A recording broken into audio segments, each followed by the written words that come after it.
और हम अपना नेक्स्ट चैप्टर जो है जिसका नाम है स्टीराइल प्रेपरेशंस वो आज हम शुरू करेंगे।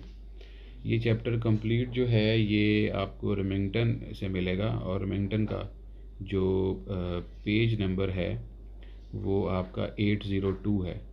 पहले तो मैं ज़रा थोड़ी सी आपके लिए इंट्रोडक्शन दे दूँ इस पूरे चैप्टर का। इसमें हम लोग पढ़ेंगे क्या क्या। स्टीराइल प्रेपरेशंस के अंदर ये एक ऐसी प्रेपरेशन होती है जिसके अंदर आपका प्रोडक्ट जो है उसको स्टीराइल होना मस्ट है, बिकॉज इसने तमाम बैरियर्स जो कि एक्सटर्नल इन्वायरमेंट से आपकी बॉडी के दरमियान है वो क्रॉस करके हम डायरेक्टली ब्लड के अंदर इंजेक्ट करते हैं। सो इसलिए इट इज़ वेरी नेसेसरी कि ये प्रेपरेशन जो है ये स्टीराइल और कंटामिनेशन फ्री हो।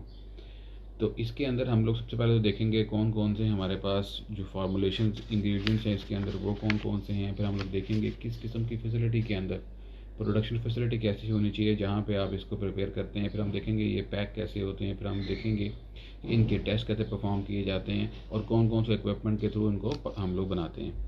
सो सबसे पहले तो पैरेंटल्स जो हैं ये बेसिकली दो वर्ड से मिलकर बना हुआ है, एक पैरा और दूसरा एंड्रॉन। ये अगर आप नोट्स खोलेंगे तो वहाँ पर ये चीज़ मैंशन है। एंड्रॉन का मतलब होता है इंटेस्टाइन और पैरा का मतलब होता है अवे या बिसाइड्स। तो बेसिकली ये वो फॉर्मुलेशन है जो कि आप अवे फ्रॉम द इंटेस्टाइन जो है पेशेंट को आप देते हो। ये एक्सट्रीमली जो है एक्सेप्शनली प्योर होती है और इसको बनाने के लिए हमेशा जीएमपी और सीजीएमपी को फॉलो किया जाता है ताकि ये प्योर फॉर्म में ही बनी रहे। इसके अंदर कुछ सर्टेन एजेंट्स ऐसे भी हैं जो हम लोग ऐड करते हैं जिनको अगर आप जीईटी में ऐड करो तो जीईटी का जो एसिडिक इन्वायरमेंट है या जो हार्श इन्वायरमेंट है उससे वो चीज़ ख़राब हो जाती है। फॉर एग्जांपल प्रोटीन्स हैं, पेप्टाइड्स हैं, अगर आप उनको ऐड करोगे जब हम इसको जीईटी की बात करते हैं तो वहाँ पे वो पेप्टाइड और प्रोटीन जो है प्रेसिपिटेट हो जाते हैं या इनएक्टिव हो जाते हैं जीईटी के अंदर जाके। या ऐसी हाईली स्टेबल या हाईली पोटेंट ड्रग जो हैं उनको भी हम लोग जो बहुत ज़्यादा पोटेंट होती है उनको भी ओरली नहीं देते क्योंकि डोज बहुत थोड़ी होती है, उनको भी हम लोग पैरेंटल जो है वो एडमिनिस्टर करते हैं। इसकी कुछ यूनिक करैक्टरिस्टिक्स में पहला यूनिक करैक्टरिस्टिक जो है वो है कि ये स्टीराइल प्रेपरेशन होती हैं। फिर दूसरा है कि इसमें पायरोजन या एंडोटॉक्सिन कंटेमिनेशन जो है वो नहीं होती। वायबल पार्टिकल्स मैटर जो आपको नज़र आते हैं वो इसके अंदर नहीं होते। आइसोटोनिक बनाया जाता है इसको ताकि ये बॉडी के अंदर जाके किसी किस्म की पेन कॉज ना करें। तो ये आइसोटोनिक नेचर के होते हैं और कंपेटेबल होते हैं विद ऑल द डायलुएंट्स। ठीक है, जिन भी डायलुएंट के साथ इनको आप मिक्स करते हैं तो ये कंपेटेबल होते हैं। यहाँ तक ये इनकी जनरल सा इंट्रोडक्शन था और इसके अंदर जो है हम लोग अभी फर्दर आगे भी डिस्कस करते हैं चीज़ों को। एक चीज़ यहाँ पे मैं आपको बताना चाहूँगा कि किसी भी इंडस्ट्री के अंदर जो हाईली स्पेसिफिक एरिया होता है, स्पेसिफिक कंट्रोल्ड एरिया होता है, वो यही होता है आपका पैरेंटल सेक्शन होता है। और इसके अंदर हम लोग हमेशा जो है जब जहाँ पे भी पैरेंटल बन रहा होता है वहाँ पे क्लास ए जो है उसको मेंटेन करते हैं। There are 4 classes inside the industry, 8 classes A B C and D. Class A जो है वो पायरोजन फ्री होती है, कंटेमिनेशन फ्री होती है, उसमें not even a single microbe उसके अंदर नहीं होता। क्लास बी के अंदर भी कुछ ऐसा ही होता है। इसकी क्लासिफिकेशन जो है अगर आप जाके देखेंगे, मैं आपको पेज नंबर बताता हूँ। तो रिमिंगटन के अंदर ये वाला भी आगे जाके मैं आपको बताऊंगा। रिमिंगटन के अंदर इसकी बाकायदा क्लासिफिकेशन जो है विद नंबर्स की कितनी कॉलोनीज़ वहाँ पे होती है, कितने पार्टिकल काउंट्स होते हैं, ये सारा वहाँ पे दिया गया है। तो वो आपने याद करना है, ये आपका पार्ट होगा। इसके अंदर क्लास ए मेंटेन की जाती है। जो हमारी आम फॉर्मुलेशन है जिसके अंदर हमारे पास ओरल फॉर्मुलेशन आती है वो क्लास सी या डी के अंदर बनाई जा सकती है। अच्छा, इसकी क्लास को मेंटेन करने के लिए एक और इम्पॉर्टेंट एस्पेक्ट जो है हमारे पास वो ये होता है कि आप लोगों ने प्रेशर के बारे में सुना होगा। इंडस्ट्री एक पॉजिटिव प्रेशर होता है और एक नेगेटिव प्रेशर होता है। अगर आपने कभी इंडस्ट्री विजिट की हो तो आपने देखा होगा कि इंडस्ट्री में हर रूम के बाहर आपको एक बॉक्स नज़र आता है जिसके अंदर कुछ प्रेशर गेज लगा होता है हर रूम के डोर के साथ। वो बॉक्स या वो प्रेशर गेज जो है वो बेसिकली उस रूम के अंदर का जो प्रेशर है उसको कैलकुलेट करता है, उसको कंट्रोल करता है, उसको बताता है कि अंदर प्रेशर कितना है। उस प्रेशर के अंदर वो प्रेशर जो है हम लोग पॉजिटिव भी रख सकते हैं और नेगेटिव भी रख सकते हैं। अब यहाँ पे मैं आपको कुछ चीज़ें एक्सप्लेन कर देता हूँ। जब हम लोग ओरल फॉर्मुलेशन प्रिपेयर कर रहे होते हैं, टैबलेट कैप्सूल प्रिपेयर कर रहे होते हैं, तो in that case during preparation powder उड़ता है। ठीक है, और वो पाउडर जो है अगर वो आप उस रूम के अंदर पॉजिटिव प्रेशर रखेंगे, होता कुछ ऐसे है कि अगर आप एज्यूम करें कि आपके एक सेंटर में आपके पास कॉरिडोर है, कॉरिडोर के एक साइड के ऊपर आपके पास पैरेंटल प्रेपरेशन बन रही है और दूसरी साइड पे कॉरिडोर के आपके पास ओरल फॉर्मुलेशन बन रही है। कॉरिडोर जो है वो नॉर्मल एटमॉस्फेरिक प्रेशर के ऊपर है। अब जहाँ पे आप अपना प्रेपरेशन बना रहे हैं जो कि ओरल प्रेपरेशन है, वहाँ पे आप रखते हैं नेगेटिव प्रेशर, ठीक है। और जहाँ पे आप अपना पैरेंटल बनाते हैं वहाँ पे आप रखते हैं पॉजिटिव प्रेशर। अब ये नेगेटिव पॉजिटिव प्रेशर क्यों रखा जाता है? जब हम लोग ओरल फॉर्मुलेशन बनाते हैं, अच्छा, negative pressure with respect to the corridor and positive pressure with respect to the corridor. जब हम लोग अपना ये ओरल प्रेपरेशन प्रिपेयर करते हैं तो ओरल प्रेपरेशन प्रिपेयर करते हुए पाउडर उड़ता है, केमिकल्स उड़ते हैं। अगर वहाँ पे नेगेटिव प्रेशर होगा तो जब भी उस रूम का डोर ओपन होगा हमेशा कॉरिडोर से एयर जो है वो अंदर आएगी, because corridor with respect to this room वो हाई प्रेशर पे है, तो कॉरिडोर से एयर अंदर आएगी। और कभी भी जो यहाँ की एयर है, जो ओरल सेक्शन की एयर है, वो बाहर नहीं लेके जाएगी। जब वो बाहर नहीं जाएगी तो उसके अंदर जो उड़ते हुए पार्टिकल्स हैं उस ड्रग के, उस एंटीबायोटिक के, या जो भी मैन्युफैक्चर हो रहा है वहाँ पे, वो बाहर नहीं जाएगा। इसी तरीके से जो आपका पैरेंटल सेक्शन है वहाँ पे पॉजिटिव प्रेशर होता है। पैरेंटल सेक्शन के अंदर एंटर होने के लिए कम से कम 3 बफर से आपको गुजरना पड़ता है, buffer A, buffer B and buffer C. Buffer A जो होता है, अब इसको अगर आप with respect to the pressure changes देखें तो बफर ए जो है वो सबसे ज़्यादा करीब होता है कॉरिडोर के। कॉरिडोर नॉर्मल एटमॉस्फेरिक प्रेशर पे था, बफर उस नॉर्मल एटमॉस्फेरिक प्रेशर से थोड़ा पॉजिटिव प्रेशर पे होगा, बफर ए। बफर बी जो होगा वो बफर ए से ज़्यादा पॉजिटिव प्रेशर पे होगा। बफर सी जो होगा वो बफर बी से ज़्यादा पॉजिटिव प्रेशर के ऊपर होगा। और इसी तरीके से जो आपका एंड पे पैरेंटल जहाँ पे मैन्युफैक्चरिंग होनी है वो बफर सी से भी ज़्यादा पॉजिटिव प्रेशर के ऊपर होगा। तो इस तरीके से जैसे ही एक बंदा जो है वो बफर ए के अंदर एंटर होगा, डोर ओपन करेगा, तो बफर ए क्योंकि पॉजिटिव प्रेशर पे है with respect to the corridor, तो एयर जो है बफर ए से बाहर आएगी, ना कि कॉरिडोर से अंदर जाने के लिए। अब बफर ए, बी, सी और पैरेंटल के अंदर जो एयर है वो स्टीराइल है, ठीक है। तो जब स्टीराइल एयर बाहर आएगी तो there are less chances, there are minimum chances कि जो नॉन स्टीराइल एयर है जो कि कॉरिडोर के अंदर है, या जो क्लास सी, क्लास डी की एयर है, वो अंदर एंटर हो, वो अंदर एंटर नहीं हो सकती। इसी तरीके से जब बफर ए के अंदर उसके ऊपर सारी एयर की स्पार्कलिंग होगी और उसके बाद एयर जो है वो अपने कपड़े वगैरह चेंज करेगा और अपने वो प्रॉपर गियर पहनेगा, बफर बी के अंदर जाएगा, तो बफर बी का पॉजिटिव प्रेशर जो होगा बफर ए से ज़्यादा होगा। जैसे बफर बी का दरवाज़ा ओपन होगा तो बफर बी से एयर जो है बफर ए की तरफ आएगी, ठीक है। इसी तरीके से जब वो बी को आकर सी के अंदर एंटर होगा तो सेम फिनोमेना होगा। और जैसे ही सी का डोर ओपन करेगा for going into the final room जहाँ पे प्रेपरेशन होनी है, जब उसका डोर ओपन करेगा तो वहाँ पे पॉजिटिव प्रेशर जो है वो बफर ए के अंदर आएगा और बफर सी के अंदर आएगा। तो इस तरीके से ये थ्रू आउट इस सारे फिनोमेना के अंदर हमारे पास जो बफर रूम हैं 1, 2 और 3, इसकी वजह से कोई भी फॉरेन पार्टिकल जो है वो आपके स्टीराइल एरिया के अंदर नहीं एंटर हो सकता due to partial positive pressure. अब वहाँ पे जो अंदर की एयर है वो कैसे मेंटेन होती है? वो अंदर की एयर मेंटेन करने के लिए हमारे पास जो इंस्ट्रूमेंट, जो इक्विपमेंट यूज़ होता है वो कहलाता है HVAC। तो HVAC जो है एक ऐसा इक्विपमेंट होता है जिसके अंदर हम जो ह्यूमिडिटी को भी मेंटेन करता है, जो एयर को भी मेंटेन करता है, एयर की क्वालिटी को भी मेंटेन करता है। इसके अंदर high ventilation air particulate system होता है ये, और इसके अंदर हमारे पास हैपा फिल्टर्स जो हैं जो high efficiency particulate air generate करते हैं वो इसके अंदर लगे होते हैं। तो ये जो है बेसिकली ये उस एयर को उसको with respect to the pressure, positive pressure, negative pressure, उसके अंदर जनरेट करता है। तो उस रूम के अंदर हम लोग जो हैं, फिर फर्दर मैं आपको बताऊं कि आप लोगों ने सेफ्टी कैबिनेट्स देखी हैं, या ये जो अब लैमिनर फ्लो हुड कहते हैं जिसे, आप लोगों ने लैमिनर फ्लो हुड देखा है। तो जो आपका रूम होता है जहाँ पे आपने प्रेपरेशन या फिलिंग करनी होती है, रादर फिलिंग करनी होती है, उस रूम के अंदर जो फिलिंग मशीन आपकी इंडस्ट्रियल लैब में पड़ी थी, वो फिलिंग मशीन जो आपने देखी है, वो फिलिंग मशीन के ऊपर भी दोनों तरफ प्लास्टिक कर्टन्स लगा के उसके ऊपर भी एक हैपा फिल्टर लगा होता है, या अभी समझें कि वो पूरा रूम जो है उसको लैमिनर फ्लो हुड की तरह बनाया गया होता है। के अंदर वो एरिया जो है जहाँ पे फिलिंग होनी होती है, हालांकि वो रूम क्लास ए के ऊपर है, लेकिन उसके ऊपर फर्दर उसको कंट्रोल करने के लिए उसके ऊपर भी हैपा फिल्टर जो है वो लगाया होता है। और वो हैपा फिल्टर लगाने के बाद, लैमिनर फ्लो हुड बनाने के बाद, दोनों तरफ कर्टन्स जो हैं वो नीचे फेंके जाते हैं। और वो कर्टन इस तरह फेंके जाते हैं जैसे आप कभी गोर में जाएँ तो जो उन्होंने दरवाजे पे कर्टन लगाया होता है ना इसका प्लास्टिक का, वैसा कर्टन होता है वो, सॉफ्ट प्लास्टिक का। तो वो उसके अंदर भी प्रेशर फर्दर बढ़ जाता है। तो उस रूम का पॉजिटिव प्रेशर पहले ही ज़्यादा था, उस पर्टिकुलर जगह पे जो मशीन के ऊपर है उसका पॉजिटिव प्रेशर और भी ज़्यादा होता है, ठीक है। तो इस तरीके से उस एरिया की जो इन्वायरमेंट है उसको मेंटेन किया जाता है।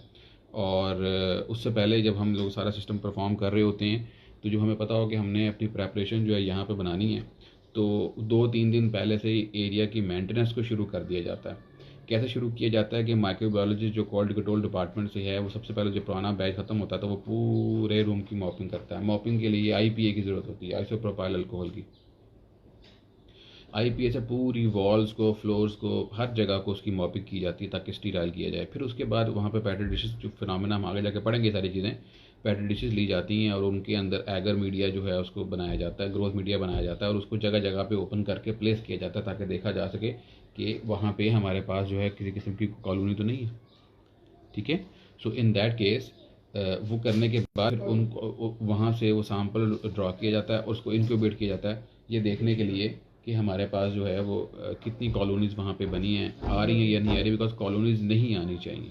ठीक हो गया जी। तो इस तरीके से एरिया को मेंटेन किया जाता है। तो मैंने एक जनरल सा ब्रीफ सा एक इंट्रोडक्शन जो है मैंने आपको दे दिया जी। नेक्स्ट हमारे पास जो इसमें मेन इंपॉर्टेंट चीज़ है वो है फॉर्मुलेशन प्रिंसिपल्स। फॉर्मुलेशन प्रिंसिपल्स जो हैं, अगेन जैसे हम लोगों ने अभी अपने सेमी सॉलिड्स के अंदर पढ़े थे फॉर्मुलेशन, तो ये भी यहाँ पे हम लोग फॉर्मुलेशन प्रिंसिपल वैसे ही डिस्कस करेंगे।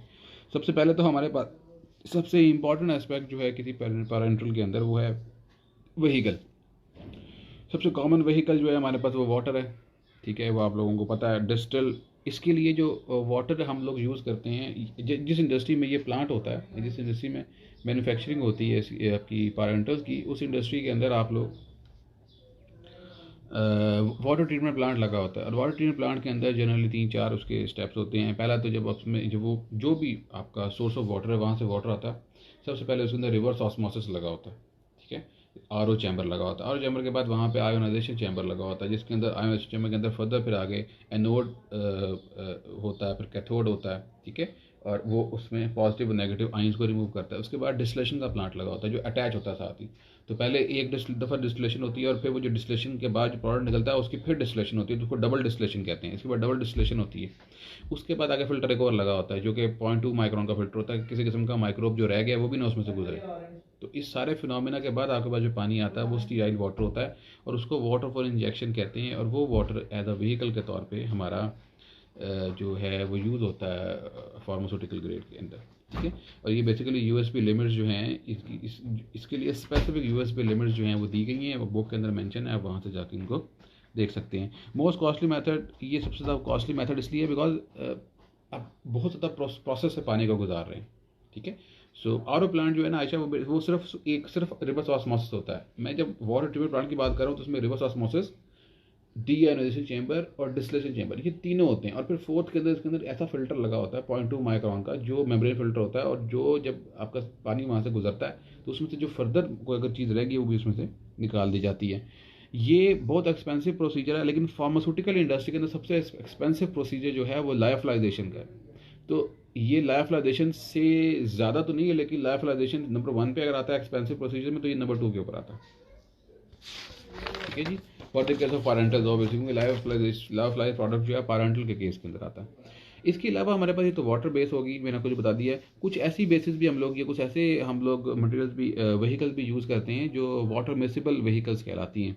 इसके अंदर हमारे पास प्रोपाइलिन ग्लाइकोल बहुत कॉमनली यूज़ करते हैं, हम इथाइल अल्कोहल को बहुत कॉमनली यूज़ करते हैं, हम पॉली इथाइलिन ग्लाइकोल को बहुत कॉमनली यूज़ कर सकते हैं। ठीक है, तो ये उन ड्रग्स के अंदर यूज़ करते हैं जो कि आम तौर पर आप हाइड्रोलिसिस के चांसेस जिसके अंदर ज़्यादा होते हैं। ऐसी ड्रग जो पानी के अंदर हाइड्रोलाइज हो सकती हैं, तो उसके अंदर फिर हम लोग ऐसी व्हीकल्स यूज़ करते हैं जो वाटर मिसेबल होती है। बिकॉज वाटर मिसेबल इसलिए क्योंकि जो ब्लड है वो इटसेल्फ वाटर मिसेबल है या वाटर बेस है। तो जैसे ही आप कोई वाटर मिसेबल उसके अंदर व्हीकल ऐड करेंगे तो जैसे ब्लड के अंदर जाएगी तो वो जल्दी से उसमें मिक्स हो जाएगी। अगर कोई ऑयल बेस होगी तो वो ब्लड में मिक्स नहीं होगी, तो वो ब्लड में एडी बना देगी और वो एडी कर दिल में चला गया, दिल तक पहुँच गया तो हार्ट बंद हो जाएगा। तो इसलिए उसको वाटर मिसेबल बेसिस हम लोग यूज़ करते हैं, जिसमें इथाइल अल्कोहल है, प्रोपाइलिन ग्लाइकोल है और पॉली इथाइलिन ग्लाइकोल है। ठीक है, अब इथाइल ग्लाइकोल जो है, इथाइल अल्कोहल जो है वो जो कार्डियो एक्टिव ग्लाइकोसाइड्स हैं उनकी प्रेपरेशन में यूज़ करते हैं। ग्लाइकोल जिसमें पॉली इथाइलिन ग्लाइकोल और PG है, ये हम लोग जनरली बारबिचुरेट्स और अल्कोलाइड और सर्टन एंटीबायोटिक्स को इस्तेमाल करने के अंदर पैरेंटल फॉर्म में हम उसमें यूज़ करने के लिए इनको यूज़ करते हैं। ठीक है, लेकिन जब भी हम लोग ये प्रेपरेशन आप बनाएंगे तो इन जो मतलब वाटर मिसिबल व्हीकल्स के साथ इनको प्रेफरेबली IM दिया जाता है। ठीक है, मोस्टली ये प्रेपरेशन जो है इंट्रामस्कुलरली इंजेक्ट की जाती हैं, इंट्रावेनसली इंजेक्ट नहीं की जाती। ठीक हो गया जी। अमाउंट ऑफ दीज को solvent is limited due to toxicity, ये आपके पास वाटर मिसिबल बेसिस नहीं। फिर है नॉन एक्वस व्हीकल्स, ये थर्ड कैटेगरी आ रही है हमारे पास, जो कि नॉन एक्वस व्हीकल्स है। इसमें फिक्स्ड ऑयल्स यूज़ होते हैं, सबसे इंपॉर्टेंट जो है इसके अंदर वो फिक्स्ड ऑयल्स हैं। फिक्स्ड ऑयल्स के लिए यूएसपी कुछ स्पेसिफिकेशंस देती है। पहली इंपॉर्टेंट स्पेसिफिकेशंस जो हैं फिक्स्ड ऑयल के लिए वो ये हैं कि ये वेजिटेबल ओरिजिन के होने चाहिए, ठीक है, और मेटाबोलाइज या रेंसिड ना हो और लिक्विड हो रूम टेम्परेचर पे, ठीक है। ये मेटाबोलाइज ना हो, वेजिटेबल ओरिजिन की हो, मेटाबोलाइज्ड ना हो, रेंसिड ना हो, और ये रूम टेम्परेचर के ऊपर लिक्विड होने चाहिए। अगर ये रूम टेम्परेचर पर लिक्विड नहीं होंगे तो इन दैट केस फिर ये आपकी प्रेपरेशन की विस्कोसिटी बढ़ जाएगी या विस्कोस सेमी सॉलिड हो जाएगी, तो वो इंजेक्ट आप नहीं कर सकेंगे। इसके अलावा यूएसपी जो है, यूनाइटेड स्टेट फार्माकोपिया जो है, फिक्स्ड ऑयल्स के लिए कुछ और टेस्ट भी बताती है जिसके अंदर फैटी एसिड नंबर होना चाहिए यूएसपी का। बल्कि ये लोग आप लोग लिख लें अपने पास, ये आपको बुक में डाटा मिल जाएगा और आपको ये पता होना चाहिए कि ये आज की असाइनमेंट ही सही कि फैटी एसिड लिमिट यूएसपी की कितनी है, ठीक है। फिक्स्ड ऑयल्स के लिए आयोडीन वैल्यू कितनी होनी चाहिए, पहले तो उनकी डेफिनेशन आपको आनी चाहिए और फिर पता होना चाहिए कितनी लिमिट है इसकी, और थर्डली स्पॉनिफिकेशन वैल्यू जो है ये कितनी होनी चाहिए, ठीक है। सो कॉमनली कॉर्न ऑयल है, कॉटन सीड ऑयल है, पीनट ऑयल है, सेसमी ऑयल है, ये हम लोग कॉमनली यूज़ करते हैं। फिक्स्ड ऑयल्स जनरली हम लोग व्हीकल के तौर पे उन प्रेपरेशन में यूज़ करते हैं जो कि आम तौर पे हार्मोन्स होते हैं, जिसमें प्रोजेस्टेरॉन है, टेस्टोस्टेरॉन है या डीऑक्सीकॉर्टिकोस्टेरॉन है। इनकी प्रेपरेशन को अगर पैरेंटल बनाना हो तो इनके लिए जो व्हीकल हम लोग यूज़ करते हैं आम तौर पे फिक्स्ड ऑयल्स जो हैं वो हम लोग यूज़ करते हैं। इसके अलावा वाइटामिन के और वाइटामिन ई के लिए भी हम लोग इसको यूज़ करते हैं। यहाँ तक थी आपकी व्हीकल। नेक्स्ट हमारे पास जो है वो सॉल्यूट्स हैं, मीन्स ड्रग आप कौन कौन सी ऐड कर सकते हैं और कैसे ऐड कर सकते हैं, या और कौन कौन से सॉल्यूट्स हम लोग जो है अपनी प्रेपरेशन के अंदर हम लोग ऐड कर सकते हैं। Care for proper quality of active ingredient, आपने देखना होता है कि क्वालिटी ऑफ एक्टिव इंग्रेडिएंट जो है वो स्टीराइल क्वालिटी की एक्टिव इंग्रेडिएंट आपके पास होना चाहिए। अगर स्टीराइल नहीं होगा तो हम उसको फिर पैरेंटल में यूज़ नहीं कर सकते। जीएमपी की कुछ रिक्वायरमेंट्स हैं, माइक्रोबियल लिमिट के रिक्वायरमेंट्स हैं, एंडोटॉक्सिन लिमिट के रिक्वायरमेंट्स हैं। Best grade API, best grade active pharmaceutical ingredient chemical जो है वो उसको एनालिटिकली हम लोग जो है वो यूज़ करते हैं। जो पैरेंटल के लिए हमारे पास केमिकल्स आते हैं ना बेटा, वो बाहर से ही स्टीराइल फॉर्म में आते हैं, पैक्ड कंटेनर की फॉर्म में आते हैं, और वो कंटेनर का साइज़ भी ज़्यादा बड़ा नहीं होता, मतलब सिंगल बैच के लिए वो इनफ होता है, एक बैच के लिए वो इनफ होता है। तो उसको आप एज इट इज़ उसको पहले आपने रॉ मटेरियल सेक्शन में स्टोर करते हैं, फिर जब आपने प्रोडक्ट बनाना होता है आपने, तो आप इसको एज इट इज़ ही जो मटेरियल विंडो होती है उसके थ्रू आप मॉपिंग के थ्रू इसकी मॉपिंग की जाती है और इसको फिर आप वहाँ पे ले जाते हैं इन दी सेक्शन जहाँ पे आप पैरेंटल बना रहे हैं स्टीराइल एरिया के अंदर, और वहाँ पे स्टीराइल एरिया के अंदर ही इसको ओपन किया जाता है, ठीक है जी। इसके अलावा हमारे पास रिप्यूटेबल केमिकल मैन्युफैक्चर से लें ताकि ये प्रॉब्लम उसके अंदर ना आए। इसके अंदर यूजिंग डेडिकेटेड इक्विपमेंट बड़ा इंपॉर्टेंट है। अगर आप किसी रिप्यूटेड केमिकल मैन्युफैक्चरर से लेंगे तो ऑब्वियसली वो एक मशीन के अंदर या एक इंडस्ट्री के पार्ट के अंदर सिर्फ एक ही एक्टिव बना रहा होगा, दूसरा एक्टिव नहीं बना रहा होगा। अगर वो एक से ज़्यादा एक्टिव एक मशीन के अंदर बना रहा है तो there are chances of contamination कि एक एक्टिव जो है वो दूसरे एक्टिव के साथ मिक्स हो जाए और दूसरे बैच के अंदर भी कंटामिनेशन कर सके, तो ये एडल्ट्रेशन के चांसेस बढ़ जाते हैं दो एंटीबायोटिक या दो कोई भी मटेरियल्स के साथ, तो वो चीज़ इंपॉर्टेंट है देखना आपने। अच्छा, इसके बाद हमारे पास एडिड सब्सटेंसेस हैं जो कि हम लोग वो भी चीज़ इसके अंदर ऐड करते हैं। उन एडिड सब्सटेंसेस के अंदर हमारे पास कॉम्प्लेक्सिंग एजेंट्स होते हैं। इसके अंदर जो ये कॉम्प्लेक्सिंग एजेंट्स जो हैं या सरफेस एक्टिव एजेंट्स जो हैं ये ड्रग की सॉलेबिलिटी को मेंटेन रखते हैं। जो भी ड्रग आप यूज़ करेंगे उसकी सॉलेबिलिटी को ये मेंटेन रखते हैं इन दी योर प्रेपरेशन। तो इसमें आम तौर पे कॉम्प्लेक्सिंग एजेंट्स या सरफेस एक्टिव एजेंट्स आते हैं। साइक्लोडेक्सिन का नाम सुना होगा आपने, अगर आपको पता हो तो एक मेडिसिन आती है पेन किलर पायरोक्सिकेम, और उसका पूरा नाम है पायरोक्सिकेम बीटा साइक्लोडेक्सिन। तो पायरोक्सिकेम जो है ये एनाल्जेसिक है। बीटा साइक्लोडेक्सिन जो है अगर आप नेट पे जाके सर्च करेंगे तो ये एक रिंग है, इस ये सेंटर से हॉलो होता है। तो पायरोक्सिकेम का मॉलिक्यूल, ड्रग मॉलिक्यूल इसके सेंटर में चला जाता है, और पायरोक्सिकेम के जो साइड इफ़ेक्ट्स हैं जिसमें ये डिस्टर्बेंस है, अल्सरेशन है, ब्लीडिंग है, तो उसको कंट्रोल करने के लिए इसको कोट कर दिया जाता है। तो जो बीटा डेक्स्ट्रीन है, साइक्लोबीटा डेक्स्ट्रीन जो है हमारे पास, ये साइक्लोडेक्स्ट्रीन जो है ये एकदम एज अ कवरिंग एजेंट के तौर पर काम करता है। तो ये कॉम्प्लेक्सिंग एजेंट है, ठीक हो गया। कैप्टिसोल के नाम से ये अवेलेबल है। स्पैन में ट्विन 20 ट्विन 80 ये आप लोगों को पता है, ये हम लोग यूज़ करते हैं। पेशेंट कंफर्ट जो है वो इससे बनता है, पेन रिडक्शन में काम करते हैं, ये टिश्यू इरिटेशन से रोकते हैं। सोल्यूशन को आसिटोनिक बनाया जाता है ताकि जैसे ये स्किन के अंदर जाए, आपके ब्लड के अंदर जाए तो आसिटोनिसिटी की वजह से वहाँ पे पेन ना हो। ठीक है, इसके लिए सोडियम क्लोराइड हम लोग ऐड करते हैं। तो पहला जो चीज़ मैंने आपको बताई थी वो थी ड्रग सॉलेबिलिटी को मेंटेन, एडेड सब्सटेंसेस में ड्रग सॉलेबिलिटी को मेंटेन करने के लिए, उसके लिए हम लोग कॉम्प्लेक्सिंग एजेंट या सरफेस एक्टिव एजेंट्स यूज़ करते हैं। कॉम्प्लेक्स एजेंट के अंदर साइक्लोडेक्सिन एग्जांपल मैंने आपको दी है, और सरफेस एक्टिव एजेंट के अंदर मैंने आपको 2 एग्जांपल दिए हैं, ट्विन 20 की और ट्विन 80 की। सेकेंड एडिड सब्सटेंस की कैटेगरी जो है वो है हमारे पास आइसोटोनिसिटी मॉडिफायर्स, और वो हमारे पास सोडियम क्लोराइड है, डेक्सट्रोज है, ग्लिसरीन भी है कुछ केसेस में, और बोरिक एसिड है। ठीक है, तो इनको भी हम लोग यूज़ करते हैं क्योंकि जो सोडियम क्लोराइड है 0.9% आइसोटोनिक होता है, और सोडियम क्लोराइड जो पारेंटल ग्रेड का होता है वो 800-900 रुपये किलो है। ठीक है, ये ध्यान में रखिएगा। आम तो आपको मिलता है ना 30-35-40 रुपये किलो वाला, और उससे सस्ता भी मिल जाता है, लेकिन जो पारेंटल ग्रेड वाला वो 800-900 रुपये किलो है, और वो स्टीराइल होता है। डेक्सट्रोज जो है ये भी 5% डेक्सट्रोज जो है वो आइसोटोनिक होता है। बोरिक एसिड 1.73% जो है वो आपका आइसोटोनिक होता है। तो इन्हेंस केमिकल स्टेबिलिटी, अच्छा ये आपकी दूसरी कैटेगरी होगी। तीसरी कैटेगरी केमिकल स्टेबिलिटी बढ़ाने के लिए आपके प्रेपरेशन की हम एंटीऑक्सीडेंट्स का इस्तेमाल करते हैं, इनर्ट गैसेस चिलेटिंग एजेंट का इस्तेमाल करते हैं, और बफर्स का इस्तेमाल करते हैं। ठीक है, और इसके अलावा क्रायो प्रोटेक्टेंट्स और लाया प्रोटेक्टेंट्स का भी जिक्र यहाँ पे आया, तो अभी हम वो भी आपके सामने मैं एक्सप्लेन करता हूँ। क्रायो प्रोटेक्टेंट्स और लाया प्रोटेक्टेंट्स जो हैं ये आगे जाके भी आएगा, ये क्या होते हैं। ठीक है, क्रायो प्रोटेक्टेंट्स और लाया प्रोटेक्टेंट्स बेसिकली ये जो हैं ये हीट सेंसिटिव और फ्रीजिंग सेंसिटिव होते हैं, कि एक्सेसिव टेम्परेचर बढ़ने से केमिकल अगर सॉलिबिलिटी ख़राब होती है तो भी ये उसमें यूज़ कर होते हैं, और अगर फ्रीजिंग की तरफ सॉलिबिलिटी ख़राब हो रही है तो भी ये उसके अंदर जो हैं वो यूज़ होते हैं। ठीक है जी, तो ये सारे हमारे पास एडेड सब्सटेंसेस जो हैं वो इसके अंदर आ रहे हैं। ठीक है जी, तो मेरा ख्याल है आज हम enhance physical stability of protein by minimising self aggregation और interfacial induction example. Surface active agent जो हैं वो प्रोटीन प्रेपरेशन के अंदर भी हम लोग यूज़ करते हैं जो एग्रीगेशन को रोकते हैं। Minimize interaction of protein with glass, inert substances, rubber and plastic. हम लोग पैकेजिंग के अंदर पढ़ चुके हैं कि ग्लास जो है वो डायरेक्ट इन कॉन्टैक्ट आता है विद द प्रेपरेशन, तो उसके साथ भी जो लाया प्रोटेक्टेंट्स हैं, जो क्रायो प्रोटेक्टेंट्स हैं, जो सरफेस एक्टिव एजेंट्स हैं, ये उनसे भी हमें प्रोटेक्ट करते हैं प्रेपरेशन को। Protect a preparation against the growth of micro organism, preservative इसके लिए ऐड किए जाते हैं। ठीक है, मिनिमाइज जो इंट्रैक्शन मैंने आपको बताया, कम्पिटेटिवली बाइंड से चाइल्ड ब्यूमिन द बेस्ट एग्जांपल्स। तो जो फिजिकल स्टेबिलिटी बढ़ाते हैं नंबर 1, और जो इंट्रैक्शन विद ग्लास और अदर इनर्ट सब्सटेंसेस से रिड्यूस करवाते हैं, ये दोनों सरफेस एक्टिव एजेंट्स करवाते हैं जो पहले हमने पढ़े हैं। वेयर एज जो प्रिजर्वेटिव्स भी कुछ केसेस में, अच्छा जहाँ तक प्रिजर्वेटिव की बात है तो प्रिजर्वेटिव हम लोग हर ये रिकमेंडेड नहीं है। यूएसपी पहले तो कहती थी कि आप डालें, लेकिन रिसेंट यूएसपी ये कहती है कि प्रिजर्वेटिव को ऐड ना करें।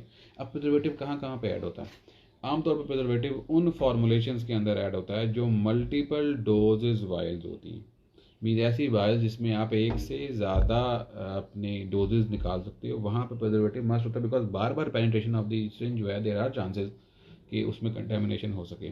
तो यूएसपी अब ये कहती है कि या मल्टीपल डोज वायल्स को डिस्करेज करें, मल्टीपल डोज वायल्स ना बनाएं। ठीक है, तो मल्टीपल डोज वायल्स जब नहीं बनेंगे तो ऑब्वियसली प्रिजर्वेटिव नहीं डलेगा उसके अंदर। अब क्वेश्चन ये है कि प्रिजर्वेटिव से क्यों मना किया जाता है? देखिए, प्रिजर्वेटिव जो है वो किल करता है, बायोलॉजिकल कंटेंट को किल करता है, और बायोलॉजिकल कंटेंट जो है वो सिर्फ बैक्टीरिया नहीं है, अदर ह्यूमन सेल्स भी हैं, हमारे सेल्स भी हैं। तो उसको ये नहीं पता होता कि मैं सेल को किल कर रहा हूँ या मैं बैक्टीरिया या वायरस को किल कर रहा हूँ। तो इन दैट केस वो जब आप उसकी कंसंट्रेशन आप ऐड करते हो, और इस केस के अंदर आप डायरेक्टली तमाम बैरियर्स की पियर्सिंग करने के बाद उसको बॉडी के अंदर डायरेक्टली ब्लड में इंजेक्ट कर रहे हो, तो इन दैट केस उससे उसको बचाने के लिए हम लोग आमतौर पर प्रिजर्वेटिव ऐड नहीं करते हैं। हम ऐसा फिनोमेना यूज़ करते हैं कि प्रिजर्वेटिव की ज़रूरत ना पड़े। ठीक है जी, इसके अलावा सस्टेन रिलीज पॉलीमर्स ऐड किए जाते हैं कुछ केसेस में जो नोवल फॉर्मुलेशंस हैं, ताकि सस्टेन रिलीज इफेक्ट आ जाए। सरफेस एक्टिव एजेंट्स ऐड की, सस्पेंडिंग एजेंट्स ऐड किए जाते हैं जब सस्पेंशन बनानी हो, इमल्शन बनाना हो तो इमल्शन एजेंट्स ऐड किए जाते हैं, और कुछ केसेस में लाइपोसोमल प्रेपरेशन भी मार्केटेड तो नहीं है, रिसर्च के अंदर हैं, जो कि हम लोग यूज़ करते हैं फॉर पेरेंटल्स। तो जी यहाँ तक हम इसको आज करते हैं।